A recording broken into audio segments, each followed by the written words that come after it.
औज़ुबिल्लाहिमिनश्शैतानिर्रजीम बिस्मिल्लाहिर्रहमानिर्रहीम। अस्सलाम वालेकुम मेरे मोहतरम बुज़ुर्गों, दोस्तों। ये हमारी एक्स मुस्लिम यास्मीन खान उर्फ संघी प्रिया सिंह कहती हैं कि कुरान में देवी माँ को गाली दिया गया है। अब ये देवी माँ कौन है, तो ये तो हमें यास्मीन जी ही बताएंगी। तो इंशाअल्लाह और इस पर हम कुरान से और हिंदू धर्म की किताबों से बात भी करेंगे कि यह देवी माँ है कौन। आज हम इस देवी माँ के जी के बारे में इन्वेस्टिगेशन करेंगे कुरान के माध्यम से। क्या क्या ये वाकई में शैतान है जिस तरह कुरान में कहा गया है? तो हमें यास्मीन जी बताएंगे इंशाल्लाह, फिर हम उनकी बात का जवाब देखेंगे क्या है। सबके सामने है। और इस आयत से मुसलमानों का वो झूठ जिसमें कहा गया है, वो कहते हैं कि दूसरे धर्मों के देवी देवता, मुस्लिम दावा करते हैं कि उनके मजहब इस्लाम में दूसरे धर्म को सम्मान करने को कहा गया है, पर ये बात सरासर झूठ है। इसके उलट दूसरे जो धर्म है उनको गाली दिया गया है। सूर्य क्यों कि मुसलमान दावा करते हैं कि ये देवी देवता को सम्मान करते हैं मुसलमान। नहीं, ऐसी बात नहीं है। सम्मान करने की बात ऐसी है मेरे भाइयों कि हम मुसलमान तो सभी दुनिया जानती है कि मुसलमान तो सीधा कहता है कि एक ईश्वर के सिवा किसी की इबादत नहीं करनी चाहिए। बाकी उनकी जो भी देवी देवता हैं जिसको भी बना के रखा है लोगों ने, वो बात की बात है। मगर क्या इस्लाम ज़रा भी ये सब चीज़ की पैरवी नहीं करता। इस्लाम मरते मर जाए मगर इस चीज़ को कभी एक्सेप्ट नहीं कर सकता कि एक ईश्वर के सिवा कोई इबादत करने वाला और भी है।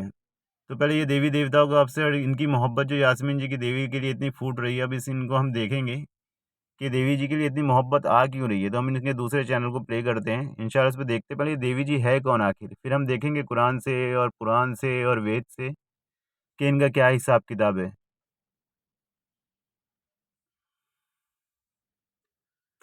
तो मेरे दोस्तों, ये यास्मीन जी का ही चैनल है जिसमें इन्होंने पहले अपने शिवलिंग की मोहब्बत बताई थी कि शिवलिंग से कितनी मोहब्बत है कि कुछ सुनना पसंद नहीं करते। अभी शिवलिंग को सही साबित करने के लिए इन्होंने वीडियो बना दी थी। एक्स मुस्लिम हो के शिवलिंग से इतनी मोहब्बत, सोचने वाली बात है। और यहाँ पे ये माँ दुर्गा ने, ये देखिए यहाँ पर मारी है, माँ दुर्गा ने क्यों काटा अपना ही शीश। तो हम इस वीडियो को देखेंगे, यास्मीन जी की ज़ुबानी खुद ही सुनेंगे देवी जी होती क्या है जिनके लिए उनकी इतनी मोहब्बत फूट रही है बेचारी। कि देखेंगे कि देवी वाकई में शैतान है। माँ छिन्नमस्तिका अपने उग्र स्वरूप में दिखाई देती है। त्रिनेत्रधारी माता का कंठ सर्पमाला और मुंडमाल से सुशोभित है। खुले बाल, जीवा बाहर आस्था में दिखाई देती है। सभी दिशाएं ही उनका वस्त्र है। दाएं हाथ में खड़ग और बाएं हाथ में अपना ही कटा मस्तक है। कटे हुए धड़ से रक्त की 3 धाराएं निकल रही है। दोनों ओर उनकी सखियां तो मेरे भाइयों, ये देवी देवता क्या, ये देवी जी नंगी रहती थी क्या हमेशा? कि इंसानों के काम है क्या किसी चीज़ का? बेचारे देखिए 2 इंसान जो कपड़ों में छुपे हुए हैं और ये नंगे यहाँ पे पोस्टर बने हैं, ये देवी जी है। और ये रक्त पान कर रहे हैं, खून पी रहे हैं इनके भक्त। क्या ये इंसानों के काम है? किसी भी एंगल से मेरे भाइयों समझ में नहीं आता कि देवी कैसी देवी है जो खून पी रही है और नंगे घूम रहे हैं और इनकी पूजा हो रही है। और देखिए खोपड़ियाँ लगी पड़ी है, कोई अच्छी चीज़ तो इनके जिस्म पे नज़र ही नहीं आ रही है कि अल्लाह ने फरमाया हमने पोशाक उतारी। कहाँ से सिस्टम? बेचारे 2 आदमी नीचे पैरों के नीचे दबे पड़े हैं। खाली ये सब फालतू बातें हिंदू धर्म में, ये सब कुछ है नहीं। इसको हम इंशाअल्लाह कुरान से, वेद से साबित करेंगे। तो थोड़ी-सी वीडियो और देखते हैं और ज़रा यास्मीन जी की आवाज़ पे भी गौर करिए कि देखिए कि इस्लाम के खिलाफ कैसे-कैसे लोग चालें चलते हैं मिटाने के लिए। मगर इस्लाम तो हक है मेरे भाइयों, तो इस्लाम तो गालिब होकर रहेगा। जया और विजया नग्नावस्था में खड़ी है, जिन्हें वह रक्तपान करा रही है और स्वयं भी रक्तपान कर रही है। माता के पैरों के नीचे एक स्त्री पुरुष कामुकावस्था में दिखाई दे रहे हैं। तो मित्रों, आज हम आपको बताने जा रहे हैं कथा माता छिन्नमस्तिका की कि आखिर कौन है माता छिन्नमस्तिका, क्यों है उनका ऐसा उग्र स्वरूप और क्यों उनके पैरों के नीचे एक स्त्री पुरुष कामुकावस्था में दिखाई दे रहे हैं। वीडियो में आगे बढ़ने से पहले अगर अभी तक आपने हमारे चैनल नई जिंदगी तो मेरे दोस्त आप लोगों ने देख लिया कि यास्मीन जी की ये बातें कि देवी जी को तो आपने दर्शन कर ही लिए होंगे कि किसी भी एंगल से आपको देवी नज़र आ रही है क्या? रक्तपान हो रहा है, रक्तपान पिलाया जा रहा है, अपना खून पिलाया जा रहा है। अगर राक्षसों के खून से प्यास नहीं बुझी थी, अपना सर काट के उनकी प्यास बुझाई गई। क्या ऐसे इंसान के काम है कि खून से प्यास बुझाएगा? खैर अल्लाह माफ़ करे। तो चलिए अब हम आगे देखते हैं। तो मेरे भाइयों, हम इनकी वीडियो पे वापस आते हैं, फिर आगे बात हो करते हैं अभी। तो वे अल्लाह से हटकर बस कुछ देवियों को पुकारते हैं और वो तो बस शर का शैतान को पुकारते हैं। तो दोस्तों, यहाँ पर अल्लाह ताला शैतान के साथ अरब की जो देवियां थी उनको कंपेयर कर रहे हैं। यानी कि देवियों को पुकारना कैसा है? शैतान को पुकारने जैसा है। अगर एक पल के लिए माने मोहम्मद तो मेरे भाइयों, वे अल्लाह से हटकर बस कुछ देवियों को पुकारते हैं और वे तो बस सरकश शैतान को ही पुकारते। तो आप लोगों ने देवी को हाल तो देख ही लिया, मैंने देवी दिखाया। तो इस्लाम में ऐसा कहा गया है, कुरान कहता है जो बात तुमसे बताई जाती है वही बात तुमसे पहले लोगों से भी कही जा चुकी है। कुरान में बाकायदा ये लिखा हुआ है, मैंने आयत भी दे चुका हूँ दूसरी वीडियो में। तो मेरे भाइयों, अब ये देवियों को चलिए हम पहले पुराणों से देखते हैं कि देवियाँ क्या हो, क्या इनका कोई अस्तित्व, कोई वजूद के ऐसा कुछ हमें मिलता है कि इनकी पूजा की जाए, इनकी इबादत की जाए ऐसे लोगों की। ये देखिए मेरे दोस्तों, ये शिव पुराण का एक ऐसे से मेरे पास, इसमें क्या लिखा है, बहुत पुराना है। ऐसे ऐसे बेचारे बहुत से हिंदू भाई को जब देता हूँ तो बेचारे शर्मिंदा हो जाते हैं ये सब चीज़ों पर, जो लकड़ी की पत्थरों की मूर्ति पूजा करते हैं। और मैंने उनसे कहा भी अगर आप लोगों को लगता है झूठ है तो आप मुझे इसकी सही आयत ला के दिखा दो, सही नंबर ला के दिखा दो। मैंने तो आप लोगों को दिखाया, अगर झूठ है तो बेचारे ने आज तक तो मुझे कोई ला के नहीं दिखाया। खैर, इसमें क्या लिखा है मालूम है क्या मेरे भाइयों? इसमें लिखा है पत्थर का लिंग शूद्र पूजते हैं। और ये शिव पुराण विंध्येश्वर संहिता 1.18 का है। हाँ, पत्थर का लिंग शूद्र पूजते हैं। ये अपना संस्कृत में है तो मुझे थोड़ा भारी पड़ता है, मैं इसका ट्रांसलेशन पढ़ देता हूँ। अर्थ, पत्थर का लिंग शूद्रों के लिए है। शूद्र का अर्थ ही मूर्ख होता है। दीव जातियों को और बुद्धिमानों को ये पत्थर के शिवलिंग नहीं पूजने चाहिए। ये पुराण का स्पष्ट आदेश है। पुराण का सख्त आदेश है, हाँ, साफ आदेश है पुराण का, कि पत्थर का लिंग शूद्र पूजते हैं। और ये वहाँ नंगी देवियों की पूजा करने के लिए कह रही हैं। तो मेरे भाई, ये मानवता के काम नहीं है। ईश्वर के सिवा किसी की पूजा करनी नहीं चाहिए। वही हमारा खालिक है, वही मालिक है, वही पालने वाला है। जिसने हमें पैदा किया उसी की इबादत करो। तो भाई, जो बुद्धिमान है, जो अक्लमंद, कुरान में अल्लाह ताला ने फरमाया है कि नसीहत तो अक्लमंद ही कबूल करते हैं। तो द्वीव जातियों को और बुद्धिमानों को ये पत्थर के शिवलिंग नहीं पूजने चाहिए। ये पुराणों का स्पष्ट आदेश है। तो मेरे भाई, जो अक्लमंद है ना, जो होशमंद है, साफ फरमाया कुरान में, अल्लाह ताला कुरान में इसी तरह फरमा रहा है, जो अक्लमंद है वो तो नसीहत पकड़ेंगे, बेखौफ बदबक पहलू बचाएंगे, जो क़यामत के दिन बड़ी तेज़ आग में दाखिल होंगे। तो मेरे भाइयों, ये सब चीज़ तो बहुत गंदा काम है। हमारे सारे कर्म बर्बाद हो जाएंगे, सारे कर्म बर्बाद हो जाएंगे। तो ये हिंदू मज़हब से इस्लाम को बोलने से पहले अपने मज़हब में देख लें कि ये सब जायज़ है या नाजायज़ है, तो इसलिए दूसरों पर इल्ज़ाम न लगाएं। तो अर्थ, मूर्ख लोग, फिर ये दूसरा नीचे उसके लिखा हुआ है तो उसका तर्जुमा पढ़ता हूँ। अर्थ, मूर्ख लोग मिट्टी, पत्थर, धातु अथवा लकड़ी की मूर्तियों को ईश्वर समझते हैं। इनको कभी शांति प्राप्त नहीं हो सकती। तो मेरे भाइयों, जिसने ये सब चीज़ों की इबादत करी, चाहे देवी वूवी की, जिसकी भी, किसी की, पत्थर की, कोई भी लिंग की, कोई भी शर्मगाह की, किसी भी शर्मगाह की, जैसे होती रहती है शर्मगाह की, योनि की पूजा होती है, ये सब फालतू काम है।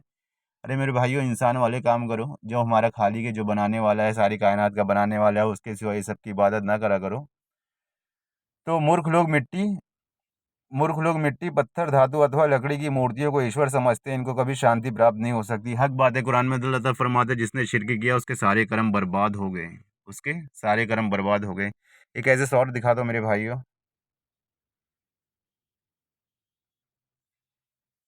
ये देखिए मेरे दोस्तों, इसने भी एक बार मुझसे कहा था, वेद में भी एक ईश्वर की बात कही गई है, फिर हम कुरान को क्यों माने? कुरान तो वेदों का नकल ही है। तो देखिए मैंने इनको क्या जवाब दिया था कुरान करीम से, कहो है पहले की किताब वालों, आओ उस बात की तरफ जो हमारे तुम्हारे बीच एक मान ली गई है, कि हम खुदा के सिवा किसी की इबादत ना करें। वेदों में साफ तौर पे कहा गया है कि एक ईश्वर के सिवा किसी की इबादत नहीं कीजिए। हमारे सब बहुत से मुस्लिम हर हिंदू जानता है क्या, कि वेदों में साफ स्पष्ट तौर से बताया गया है कि एक खुदा के सिवा किसी की इबादत नहीं करनी चाहिए। हर हिंदू जानता है। इंशाल्लाह हम वो भी अभी देखेंगे कुरान से, कि जानता है मगर क्यों बहक जाते हैं, कि वो क्यों ऐसा हो जाता है। कहो ए पहले की किताब वालों, आओ उस बात की तरफ जो हमारे और तुम्हारे बीच एक मान ली गई है, हम खुदा के सिवा किसी की इबादत न करें और खुदा के साथ किसी को साझी ना ठहराएं, और हम में से कोई किसी दूसरे को अल्लाह के सिवा अपना पालनहार ना बनाए। फिर यदि वे इससे बचना चाहें तो कह दो कि तुम गवाह रहोगे, हम खुदा के फर्माबरदार हैं। मतलब कौन? मुसलमानों को कहा जा रहा है कि तुम गवाह रहो कि जब तुमने ये सब छोड़ दिया, मूर्ति पूजा, लक्ष्मी पूजा, जितनी भी ये सब बंद कर दिए, तब तुम कह दो कि हम खुदा के फर्माबरदार हो चुके हैं। तो मुसलमान ही खाली मुसलमान फर्माबरदार हो गए, मतलब कि बस हम तेरी इबादत करेंगे, तुझी से मदद मांगेंगे, और तूने हमें सीधा रास्ता दिखा दिया है कि हमारा सच्चा पालनहार कौन है। तो देखिए आगे अल्लाह क्या फरमाता है, और ए मोहम्मद, तुम्हारी तरफ और ए मोहम्मद तुम्हारी तरफ और उन पैगंबरों की तरफ जो तुमसे पहले हो चुके हैं यही वही भेजी गई है। अगर तुमने शिर्क किया तो तुम्हारे कर्म बर्बाद हो जाएंगे। अगर तुमने कर्म क्या किया, तुमने शिर्क किया तो तुम्हारे कर्म बर्बाद हो जाएंगे। जैसे हमने पिछले भी विष्णु पुराण में पढ़ा, मैंने आप लोगों को ऐसे सिखाया। उसमें अल्लाह ने क्या फरमाया, उसमें सॉरी अल्लाह ने फरमाया, बोलो हाँ, पुराण का आदेश क्या है। पुराण का स्पष्ट रूप से साफ आदेश है, जो लोग ये सब चीज़ों की इबादत करते, पूजा करते, ईश्वर को छोड़कर अंधेरे में है, गुमराही में है, उनके कर्म बर्बाद होने वाले हैं। और ए मोहम्मद तुम्हारी तरफ और उन पैगंबरों की तरफ जो तुमसे पहले हो चुके हैं यही वही भेजी गई। अगर तुमने शिर्क किया तो तुम्हारे कर्म बर्बाद हो जाएंगे और तुम नुकसान उठाने वालों में हो जाओगे। बल्कि खुदा ही की इबादत करो और शुक्रगुजारों में रहो। और उन्होंने खुदा की कद्र जैसी करनी चाहिए थी ना की। क्या उन्होंने खुदा की कद्र जैसी करनी चाहिए थी ना की। यही बना दिए, देवियों की पूजा कर रहे, पत्थरों की पूजा कर रहे, लिंग की पूजा कर रहे, शर्मगाहों की पूजा कर रहे हैं। अल्लाह रहम करे। हालांकि अभी हमने साफ पढ़ा है विष्णु पुराण में, आगे वेद भी पढ़ेंगे धीरे धीरे इंशाल्लाह, मगर मैं आप लोगों को ये पढ़ के सुना देता हूँ। बर्बाद हो जाएगा, तुम नुकसान उठाने वालों में हो जाओगे। बल्कि खुदा ही की इबादत करो और शुक्रगुजारों में रहो। और उन्हें खुदा की कद्र जैसी करनी चाहिए थी ना की। और हमने जो किताब तुम्हारे पास वही के ज़रिए भेजी है बिल्कुल ठीक है। और जो किताबें इससे पहले कि उसके सामने मौजूद है उनकी तस्दीक भी करती है, मान तस्दीक करती है, मतलब उनको मानती भी है। बेशक खुदा अपने बंदों के हालात से खूब वाकिफ़ है और देख रहा है। बेशक यही बात अगले सहीफ़ों और किताबों में लिखी हुई है। बेशक यही बात सही अगले सहीफ़ों और किताबों में लिखी है। तो मेरे भाइयों, बहुत से सहीफ़े किताबें हम जानते हैं, मुसलमान तो ईमान रखता है, ये बहुत किताब गुज़र चुकी है। कितनी किताबें तो जहाँ मुसलमान नाम भी नहीं जानते। तो जिस तरह शिव पुराण में साफ खुले तौर से बताया गया, तो हमें पता चलता है कि बेशक पुरानी किताबों में ये सब बातें लिखी हुई है। अगर एक पल के लिए माने मोहम्मद यहाँ पैदा हुए होते या अरब में कोई हिंदू होते तो उस वक्त यहाँ इन देवियों में दुर्गा जी, लक्ष्मी जी, काली जी जैसी जो हिंदू के देवी देवता है वो भी वहां पर होती। कितनी शर्म की बात है कि देवियों को इतने गंदे विशेषण से पुकारा गया है। अगर मान लीजिए कोई गैर मुसलमान है वो अल्लाह को किसी राक्षस, दानव या गंदे आचरण के बलात्कारियों के साथ कंपेयर करे तो मुसलमानों को कैसा लगेगा। और उस वक्त के अरबियों को कितना बुरा लगता होगा जब मोहम्मद उनकी देवियों को शैतान कहता होगा। खुद को वहां रखकर सोचिए, सबूत आपके सामने है। और इस हाथ से मुसलमान तो मेरे भाइयों, मैंने आप लोगों को देवी का रूप तो दिखाई दिया कि किसी भी एंगल से इंसान तो दिख ही नहीं रही हो और शैतान भी है। और फिर मैंने शिव पुराण का आप लोगों को ऐसे भी पढ़ के सुनाया कि मूर्ख लोग ये सब काम करते हैं। तो खैर ये हमेशा से चला आता है, ये शैतान के ही काम है, सही बात है, कोई शक नहीं। क्योंकि पुराण में और वेदों में ये सब कहीं जिक्र मिलता नहीं है। ये मिलता नहीं, मतलब कहीं ना कहीं मिल जाता है। कुछ ना कुछ रहते हैं जासूसी करने वाले लोग जो धर्म में कांड कर देते हैं, उल्टी सीधे अपनी तरफ से मनगढ़ंत किस्से कर देते हैं। तो खैर ये भी कोई नई बात नहीं है, हमेशा से चलता आया है। तो ये देवी देवी है मेरे भाइयों, कुछ नहीं है। मेरे हिंदू भाइयों से भी मैं बोल रहा हूँ कि ये सब चक्कर में ना पड़े और अपने पालनहार को पहचाने मेरे भाइयों। वो कहते हैं कि दूसरे धर्मों के देवी देवताओं, खुदाओं का सम्मान करना है, वो यहाँ पर पोल पट्टी इनकी खुलती है। इस्लाम में सिर्फ नफरत है और मोहम्मद इतना नफरत करता था दूसरे धर्मों के खुदाओं से कि उनको शैतान तक कहा करता था। तो ये मोहम्मद सल्लल्लाहु अलैहि वसल्लम से की बात देखेंगे कि मोहम्मद सल्लल्लाहु अलैहि वसल्लम क्या क्या कहते थे। कितनी गंदी बात है दोस्तों। अगर सच में मोहम्मद यहाँ होता तो सच में यहाँ पर इन देवियों के नाम पर जो हिंदू देवी देवता हैं या बौद्ध में बौद्धों के या फिर जितने भी कोई भी मजहब का हो उनकी देवियों का नाम यहाँ पर होता। और ये कितनी गंदी बात है, आप लोग खुद सोच सकते हैं।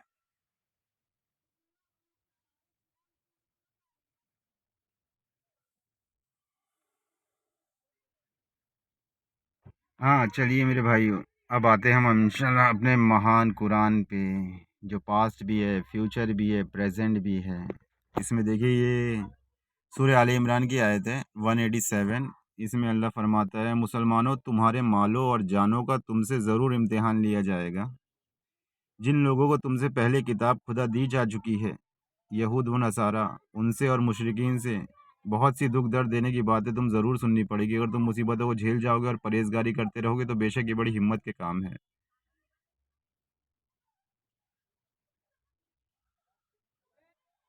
ये सूर्य अल इमरान की 187 आयत है। ए रसूल, इनको भी वक्त याद दिलाओ जब खुदा ने अहले किताब से अहद पैमाना लिया था कि तुम किताब खुदा को साफ साफ बयान कर देना और ख़बरदार उसकी कोई बात छुपाना नहीं, मगर इन लोगों ने ज़रा भी ख्याल न किया और उनको पशे पुस्त फेंक दिया, मतलब पीठ पीछे फेंक दिया, और उसके बदले में बस थोड़ी सी कीमत हासिल कर ली। बस ये क्या ही बुरा सौदा है और जो ये लोग खरीद रहे हैं। तो क्या फरमाया अल्लाह ताला ने, और ए रसूल, इनको भी वक्त याद दिलाओ जब खुदा ने अहले किताब से अहद व पैमाना लिया था कि तुम किताब खुदा को साफ साफ बयान कर देना और ख़बरदार उसकी कोई बात छुपाना नहीं, मगर इन लोगों ने ज़रा भी ख्याल न किया और उनको पशे पुस्त फेंक दिया, पीछे फेंक दिया। तो मेरे भाइयों, मोहम्मद सल्लल्लाहु अलैहि वसल्लम अगर हिंदुस्तान में होते, हमारे नबी यहाँ होते, तो यहाँ इनसे ये सब सवालात होते कि अहले के रसूल, इनको उस वक्त याद दिलाओ जब खुदा ने अहले किताब से अहद पैमाना लिया था, मतलब पहले की किताब वालों से पैमाना लिया था कि तुम किताब खुदा को साफ साफ बयान कर देना और ख़बरदार उसकी कोई बात छुपाना नहीं, मगर इन लोगों ने ज़रा भी ख्याल न किया और उनको पशे पुस्त फेंक दिया। इन्होंने ज़रा भी ख्याल न किया और पीठ के पीछे फेंक दिया। जैसे ये शिव पुराण का मैंने आप लोगों को ऐसे दिखाया था, और वेदों में भी आपको दिखाने जाऊँ, साफ साफ बयान किया गया कि एक ईश्वर के सिवा किसी की बात न करें। चाहूँ तो मैं आप लोगों को थोड़ा सा दिखा दूंगा, वीडियो वैसे भी लंबी ना हो जाए, इसलिए मैं कोशिश करूँगा छोटी वीडियो बनाने की। खुद एक किताब साफ साफ बयान कर देना, ख़बरदार उसकी कोई बात छुपाना नहीं। तो मेरे भाइयों, अभी हम देखेंगे इंशाल्लाह इन्होंने हमसे क्या क्या बात छुपाई है। मैं चलिए आप लोगों के ऐसे एक और पोस्ट दिखाता हूँ इंशाल्लाह, उसमें देखना कैसी कैसी बातें इन हिंदू लोगों ने छुपा के रखी ताकि लोगों को खुदा के रास्ते से रोके, हमारे नॉन मुस्लिम भाइयों को गुमराह करें। ठीक है मेरे दोस्तों मेरे भाइयों, कि इन्होंने हमसे कैसी कैसी बातें छुपा के रखी। तो देखिए, पहले यहाँ से भी यहाँ शुरुआत करते हैं। अभी आज इंशाल्लाह सारा इन्वेस्टिगेशन करेंगे कैसी कैसी बातें इन लोगों ने छुपा के रखी। कुरान की आयत में अल्लाह ताला ने क्या फरमाया कि खुदा के अहकामों को साफ साफ बयान कर देना, जो बात तुम खुदा की छुपा में छुपाते हो अहले किताब, मतलब पहले की किताब वाले। तो देखिए इन लोगों ने कैसे कैसी बातें हमारे नॉन मुस्लिम भाइयों से छुपाई। इन जो पहले के उलमा आलिम रहते थे, पंडित रहते थे, जो भी अपने धर्म की किताब को फॉलो करते थे, देखिए यहाँ इसने बेचारे ने खुद ही पोल खोल दी। ये फरिश्ते की दुनिया के बारे में फरमा रहा था और खुद ही हिंद क्या बोलते हैं, हिंदू धर्म और मुसलमान को कंपेयर करके बता रहा था। तो देखिए मैं इनका वाक्य पढ़ता हूँ, क्या फरमा रहे हैं। एक बार पुस्तक मेले में किसी दावती से मजहबी चर्चा हो रही थी। बातचीत में उसने कहा, आप हिंदुओं ने ईश्वर के तस्वुर को बिगाड़ कर रख दिया। मैंने पूछा कैसे? तो कहने लगे, जब वेदों में एक सर्वशक्तिमान परमात्मा की बात कही गई है तो क्यों आप लोगों ने उसकी शक्ति को कम करने का पाप किया और बहुदवाद की अवधारणा गढ़ ली। और अब हालात ये है कि आपके यहाँ ईश्वर कुछ नहीं कर सकता, बल्कि कामों को करवाने के लिए देवताओं का मोहताज है, और ऐसे अलग अलग कामों के करने के लिए 33 करोड़ देवताओं को तैनात किया हुआ है। मसलन उसने पानी बरसाने के लिए इंद्र और वरुण को रखा, यमदूत और यमराज रखे, ताकि लोगों के अमाल के हिसाब किताब का काम उससे ले रखे। ज्ञान के लिए सरस्वती को रखा, धन के लिए लक्ष्मी रखी, अन्य के लिए अन्नपूर्णा को, वगैरह वगैरह। मैं चाहता तो उन्हें इसका मुकम्मल शास्त्र जवाब दे सकता था। ऐसे आलिमों से बौद्धिक युद्ध का काम मेरा तरीका अलग है। मैंने उसी तकनीक का इस्तेमाल करके उनसे पूछा, साहब हमारे यहाँ तो जो है उसमें मैं तस्लीम करता हूँ, पर क्या यही आपके यहाँ नहीं है? भाई हम लोग तो पहली किताबों पे ईमान रखते हैं, सभी पर ईमान रखते हैं, तो इसमें हमारे यहाँ होने की बात क्या है? खैर शायद इन्होंने शेखी में आके ये पोस्ट कर दिए, मगर बेचारे यहाँ पे इन्होंने बहुत भारी इल्म दे के शैतान कहीं ना कहीं फंस ही जाता है। तो वो समझ नहीं पाए, तो पूछा, क्या आप कहना क्या चाहते हैं? कि मैंने कहा, परमात्मा को देवताओं का मोहताज बताने की जो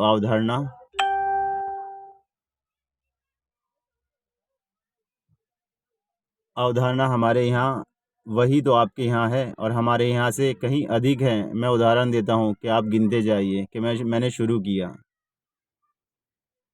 आपके यहाँ एक फ़रिश्ता है हज़रत जिब्रील अलैहिस्सलाम, जो सबसे बुज़ुर्ग और सबसे आला फ़रिश्ता माना जाता है। उनका काम है कि अल्लाह का संदेश रसूल तक पहुँचाना, रसूल का संदेश अल्लाह तक, यानी उनका रोल तकरीबन वही है जो हमारे यहाँ नारद जी का है। देखिए खुद ही मेरे भाई, और देखिए खुद ही देखिए कैसी कैसी बातें इन लोगों ने हम लोगों से छुपाई, जो बताते नहीं, आज भी हमारे हिंदू भाइयों को गुमराह करते हैं। तो खैर मेरे दोस्तों, चल अगला वो पढ़ता हूँ उनका। दूसरा फरिश्ता है हजरत मिकाईल अलैहिस्सलाम, जिनके बारे में आता है कि वे आसमान वालों के इमाम हैं, यानी धर्म गुरु, यानी उनका दर्जा ठीक वही है जो इधर देवगुरु बृहस्पति का है। ठीक है मेरे भाइयों, कैसी कैसी बात छुपाई इन लोगों ने। एक फरिश्ता है हज़रत इज़राइल है, जिनकी मौत का फरिश्ता कहा जाता है, यानी ठीक वही ओहदा जो हमारे यहाँ यमराज का है, इज़राइल के, जिसमें भी कुछ फरिश्ते हैं जिन्हें मलकुल मौत कहा जाता है, यानी जैसे इधर यमदूत। एक फरिश्ता है मलकुल कतर अलैहिस्सलाम, जिनका नाम है कि बारिश करवाना, यानी ठीक वही काम जो इंद्र का है। जन्नत की निगरानी के लिए तैनात फरिश्ते का नाम रिजवान और जहन्नम पर तैनात फरिश्ते का नाम मालिक, यानी स्वर्ग और नर के मालिक यमराज और चित्रगुप्त की तरह। एक फरिश्ता है रात, जिन्होंने बिजली का फरिश्ता माना है, जिनका काम है कि बादलों के बीच से अग्नि पैदा करना, यानी इधर के अग्निदेव से मिलता जुलता काम। एक फरिश्ता है जिनका काम है कि अन्न प्रदान करना, यानी ठीक वही जो इधर अन्नपूर्णा देवी की भूमिका। एक फरिश्ते को नदी और समुद्र का फरिश्ता माना जाता है, जैसे इधर वरुण देव। इन सब के अलावा कुछ और फरिश्ते हैं जिनके जिम्मे अलग अलग काम है। मसलन हज़रत इसराफिल को क़यामत के दिन सुर फूकने को रखा गया है। एक हज़रत मीताशरुफ, जिन्हें पर्दों का सरदार कहा जाता है। एक रूह नाम के फरिश्ते हैं जो 34 पदम 30 खरब भाषाओं में अल्लाह की तस्बीह करते हैं। बरक नाम के एक फरिश्ते के 4 मुंह हैं। एक फरिश्ते का नाम है सुदाक है, जिसका जिस्म विशाल है। वे एक दिन जिनका काम है रोज़ आसमान वालों को सुबह शाम जगाना। एक फरिश्ते हैं मलिकुल जिबाल, जिन्हें पहाड़ों का फरिश्ता माना जाता है। एक है रमाइल, जिन्हें मोमिनों की रूह का खजांची कहा जाता है। एक फरिश्ता है दोमा, इनकी काफिरों के रूह का पहरेदार कहा जाता है। 2 फरिश्ते हैं मुनकर और नकीर, जो मरे हुए लोगों की रूह को सवाल जवाब करेंगे। इनके 3 सहयोगी भी होंगे, जिनका नाम है अंजर, नाकूर और रूमान। कुछ फरिश्ते हैं जिन्हें पेड़ से गिरते पत्ते गिरने पर लगाया गया है। शराहील नाम का फरिश्ता रात को निगहबान है, और हरारील दिन का। एक फरिश्ता है इर्तियाईल, जो मोमिनों के दिल से गम मिटाता है। कुछ फरिश्तों ने अपने सर पर ज़मीन को उठाए हुए हैं, और कुछ फरिश्ते हैं जो जन्नतियों के जेवर तैयार करके काम में लगे हैं। ये तो केवल कुछ उदाहरण मैंने आपको दिए हैं, जिनके बारे में मैं मुँह ज़ुबानी याद है, यानी इसके बेशुमार उदाहरण हैं और है। तो इन्होंने कहा मुँह ज़ुबानी भी याद है, मगर फिर भी हमारे हिंदू भाइयों को ये सब बातें ये बताते नहीं हैं, छुपा के रखते हैं। और क्यों छुपा के रखते हैं, वो आयत मैं एक बार फिर आप लोगों की याद देने के लिए दोहरा दूंगा। फिर आगे इन्होंने कहा, और जहाँ तक इधर 33 करोड़ देवी देवताओं की बात है, फिर तो आप और भी मुश्किल में आने वाले हो, क्योंकि एक हदीस में आता है कि हर इंसान के साथ 20 फरिश्ते लगे होते हैं। यानी वर्तमान विश्व में अगर मानव आबादी का 6 अरब है, तो फरिश्तों की तादाद हुई 120 अरब। फिर एक हदीस में है कि मोमिन होंगे उन पे 360 फरिश्ते तैनात होते हैं। अब मोमिनों की संख्या आप बताकर उसमें 360 गुना कर उसकी सही तादाद निकालें। इसके आगे बात करें तो 8 फरिश्ते हैं जिन्होंने अल्लाह के अर्श उठाए हुए हैं। कोई और फरिश्ता है जो शब कद्र की रात धरती पर नाजिल होते हैं। 19 फरिश्ते जन्नत पर तैनात है। जहन्नम में जब किसी को आग के हवाले किया जाएगा, तो उसके वहाँ 1000 फरिश्ते घसीटते हुए ले जाएंगे। एक फरिश्ता इस्माइल है, जिनके अधीन 70,000 फरिश्ते हैं। सूरज से निकलते वक्त उन पर 360 फरिश्ते पर्दा करता है। 70,000 फरिश्ते पुकारते हैं, निकल आओ। फिर शाम को फरिश्ते सूरज पर बर्फ़ फेंक कर उसको ठंडा करते हैं। कई फरिश्ते हैं जिनकी माओं के घर पर तैनात किया गया है। एक रिवायत के अनुसार काबा के रुकाम में यमनी कोने के पास इतने फरिश्ते तैनात हैं कि उनकी गिनती असंभव है।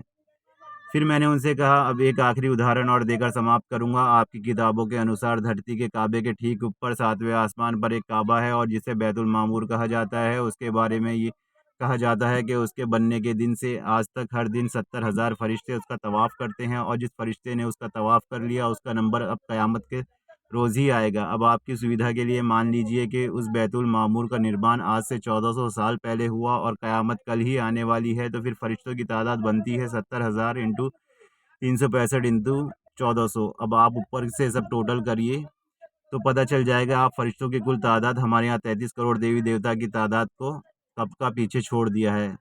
उधर अगर हमारे वाले देवताओं के मोहताज है, तो इधर वाले मोहताज फरिश्तों पर है। इसलिए बेहतर है कि मजहबी मामलों में कम से कम मेरे जैसे लोगों से साथ ठंडक रखिए। इल्म का जवाब इल्म से है, जहालत से नहीं। बिना किसी की भावना को आहत किए भी आप केवल अपने इल्म से उन्हें लाजवाब कर सकते हैं। इल्म ऐसे लोगों से जीतने के लिए सबसे कारगर हथियार है। इस हथियार से लैस होइए, बौद्धिक युद्ध में कोई हरा नहीं पाएगा। देखा मेरे दोस्तों, ये लास्ट की लाइन तो इन्होंने सही गई। इल्म माशाल्लाह बहुत अच्छा हथियार है, और खैर भावनाओं में बह के बेचारे ने हमें वो बात बता दी। पैगंबर मोहम्मद अगर यहाँ होते हिंदुस्तान में होते तो इनको ये सब बातें याद दिलाते, और रसूल इनको वे वक्त याद दिलाओ जब खुदा ने अहले किताब मतलब पहले की किताब वालों से अहद व पैमाना लिया था कि तुम किताब खुदा को साफ साफ बयान कर देना और ख़बरदार उसकी कोई बात छुपाना नहीं। मगर इन लोगों ने ज़रा भी ख्याल ना किया और उनके पशे-पुस फेंक दिया और उसके बदले में बस थोड़ी-सी कीमत हासिल कर ली। बस ये क्या ही बुरा सौदा है जो ये लोग खरीद रहे हैं। यास्मीन जी कह रही थी कि दूसरे के देवी देवताओं को हर्ट करता है, कैसा अल्लाह है ऐसा। मगर देखिए इस आयत में कि अल्लाह को कितना हर्ट होता है कि अल्लाह क्या फरमा रहा है। और बाज़ लोग ऐसे भी हैं जो खुदा के सिवा औरों को भी खुदा का मिसल व शरीक बनाते हैं, और जैसी जैसी मोहब्बत खुदा से रखनी चाहिए वैसी उनसे रखते हैं क्या। और बाज़ लोग ऐसे भी हैं जो खुदा के सिवा औरों को खुदा का मिसल व शरीक बनाते हैं, जैसे ये देवी जी को इन्होंने शरीक बना लिया कि हाँ ये भी ईश्वर है, इनसे भी मांगो, इनसे भी प्रार्थनाएं पूरी करो, ये सब तुम्हारा कहाँ मानेगी। और जैसी मोहब्बत खुदा से रखनी चाहिए वैसी ही उनसे रखते हैं।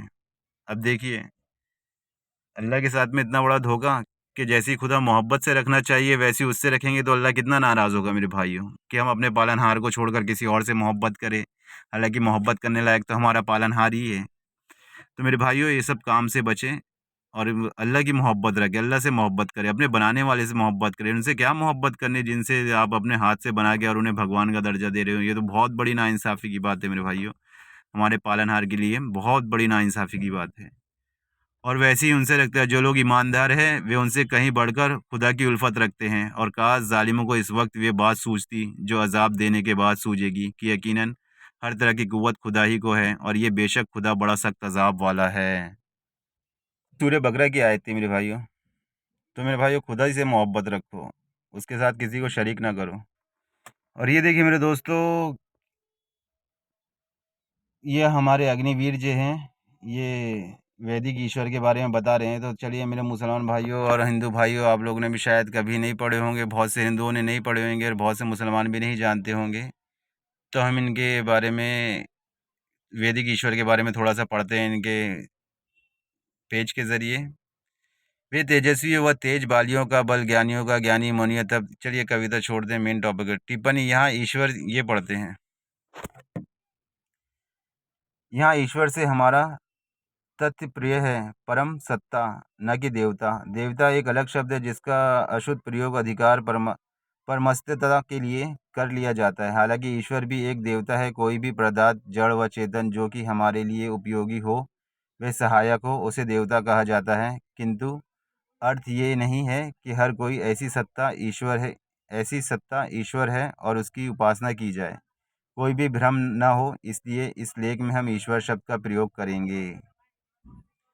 वे परम पुरुष जो निस्वार्थता का प्रतीक है, जो सारे संसार का नियंत्रण में रखता है, हर जगह मौजूद है और सब देवता का भी देवता है। एकमात्र वही सुख देने वाला है। जो उसे नहीं समझते वे दुखों में डूबे रहते हैं और जो उसे अनुभव कर लेते हैं मुक्ति सुख को पाते हैं। ऋग्वेद। और ये इसका मंत्र नंबर। दूसरा प्रश्न, वेदों में कितने ईश्वर हैं? हमने सुना है वेदों में अनेक ईश्वर हैं। उत्तर, आपने गलत सुना है, गलत स्थानों से सुना है। वेदों में स्पष्ट कहा गया है कि एक और केवल एक ईश्वर है। और वेद में एक भी ऐसा मंत्र नहीं जिसमें कि ये अर्थ निकाला जा सके कि ईश्वर अनेक है। और सिर्फ इतना ही नहीं, वेद इस बात का भी खंडन करते हैं कि आप और ईश्वर के बीच अभिज्ञता एजेंट की तरह काम करने के लिए पैगंबर मसीह या अवतार की ज़रूरत होती है। ये भी बात यहाँ पे इन्होंने झूठ बोले, क्योंकि वो जो दूसरे आर्य समाजी का मैंने पिछली पोस्ट में दिखाया कि जो वही लाने का पैगंबर का काम करते हैं ना, हमारे यहाँ नारद जी वो काम करते हैं। उन्होंने पहला पॉइंट ही ये रखा है। जिब्रील अलैहिस्सलाम वही लाते थे ना, तो जो ऋग्वेद का वेदों का जो पूरा ऋषियों द्वारा दिया गया है, तो नारद जी के द्वारा दिया गया है, बताया गया है। तो खैर, और पैगंबर मसीह इनको हमारे क्या बोलते हैं आर्य समाज भाइयों को इसी से प्रॉब्लम है कि पैगंबर मसीह या अवतार की ज़रूरत नहीं होती है, क्योंकि अवतारवाद को या किसी भी खाली वेदों किसी और किसी भी ग्रंथ को नहीं मानते, ना भागवत गीता ना रामायण। आर्य समाज का ये है कि इन्होंने सबको पाखंड बता दिया, क्योंकि उल्टी सीधी हरकतें जैसे देवी माँ की पूजा आप देख रहे हैं किस तरह के उसमें वर्णन किया गया, किस तरह देवी को दर्शाया गया। खैर इन्होंने सोचा भाई अपना अलग ही धर्म बना लो, इन लोगों से हट जाओ, अलग हो जाओ, नहीं तो इनके चक्कर में हम भी बर्बाद हो जाएंगे। तो आर्य समाज ने पूरा ख़त्म कर दिया अवतारवाद, खाली अब ये ईश्वर की पूजा करते हैं, मगर क्या बोलते हैं हक बात से फिसल जाते हैं। उनको सिर्फ ये बात अच्छी नहीं लगती कि पैगंबर मसीह या अवतार की ज़रूरत होती है, क्योंकि कुरान सूरह यासीन में पहले में अल्लाह ताला फरमाता है, स्टार्टिंग में ही है, आयत नंबर मुझे याद नहीं मगर हाँ स्टार्टिंग में ही है, क्या लोगों को ताज्जुब हुआ कि हमने उन्हीं में से एक मर्द को हुक्म भेजा कि लोगों को डराओ और ईमानदार को खुशखबरी सुना दो कि उनके बारगाह में उनके परवरदिगार का बुलंद दर्जा है। ऐसे लोगों के बारे में काफिर कहते हैं ये तो खुला जादू है। तो और क्या, कुरान में अल्लाह ताला ने और दूसरी जगहों में भी फरमाया है कि क्या आदमी लोग ये लोग कहते हैं कि आदमी हमारे आदमी बनते हैं, क्या आदमी इंसानों के कहा माने कि इंसानों के कहने पर चलें, कि खुदा को क्या ज़रूरत पड़ी इंसान भेजने की। उस तरह की बातों के चक्कर में ये हमारे आर्य समाज पड़े, इसलिए ये इस्लाम की बातों से तो एग्री है मगर इन बातों से एग्री नहीं है। मोटे तौर पर यदि सामने देखा जाए तो फिर यहाँ देखिए आगे फरमाते हैं, इस्लाम में शहादा का जो पहला भाग है उसे ले लिया जाए, ला इलाहा इल्लल्लाह, सिर्फ़ और सिर्फ एक अल्लाह के सिवा कोई और ईश्वर नहीं है, और दूसरे भाग को छोड़ दिया जाए, मोहम्मद रसूलुल्लाह सल्लल्लाहु अलैहि वसल्लम, मोहम्मद अल्लाह का पैगंबर है, तो ये वैदिक ईश्वर की ही मान्यता के समान है।